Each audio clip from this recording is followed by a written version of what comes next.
Hello అండి.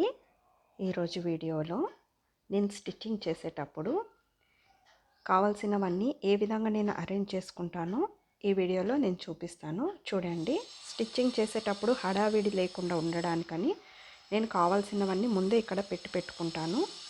ముఖ్యంగా కావాల్సినది టేప్ అండి, తర్వాత వచ్చేసి scissor, seam ripper, screw driver ఎందుకోసం అంటే బాబిన్లో దారం అయిపోతే తిరిగి దారం మనము బాబిన్ కేస్కి మనం పెట్టుకుంటాం కాబట్టి దానికోసమని నేను స్క్రూ డ్రైవర్ పక్కనే పెట్టుకుంటాను. తర్వాత వచ్చేసి మనం చాక్ యూజ్ చేస్తాం కదా, చాక్ పీస్, అది లేకపోతే ఈ మార్కర్ యూజ్ చేయొచ్చు. సో ఇది కూడా నేను పక్కనే పెట్టుకుంటాను. తర్వాత వచ్చేసి కావాల్సినటువంటి థ్రెడ్ అవైలబుల్గా పెట్టుకుంటాను. బాబిన్స్ ఖచ్చితంగా ఉండాలండి.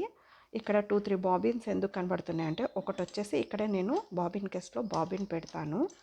తర్వాత వచ్చేసి ఇవి ఎక్స్ట్రా ఎందుకు పెట్టుకుంటానంటే, థ్రెడ్ అయిపోయిన వెంటనే హడావిడి లేకుండా నేను ముందే వీటికి థ్రెడ్ పెట్టుకుంటాను. సో పని సులువవుతుంది.